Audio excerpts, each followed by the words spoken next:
সেটা যার যার মনে খুব ঠিকই করছে, হয়তো কারো ভালো লাগছে, কারো হয়তো বা খারাপ লাগছে। এখন যেহেতু বাংলাদেশ, একটা সময় সবাই আবার এক হয়ে যাবে। তো আমি মনে করি যে সবাই সুষ্ঠুভাবে সবাই রাজনীতি করলে আমার মনে হয় এটা ভালো হয়। আমি এক সময় এখন ভালো আছি, এক সময় খারাপ হতেও পারি। তো আমি আশা করি সবাই ভালোভাবে থাকি, সেটা আমি চাই। আমার মনে হয় না সেটা করবে, কারণ এখন আমাদের দেশ স্বাধীন। মনে করি নতুন করে আবার সব কিছু শুরু হোক, আমরা সবাই চাই।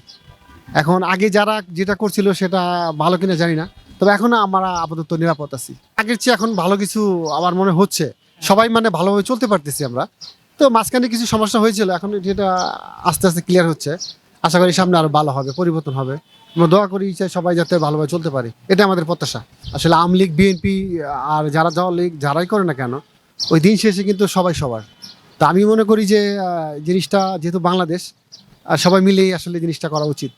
এখানে আজকে ভালো আছি, কালকে খারাপ হতেও পারি।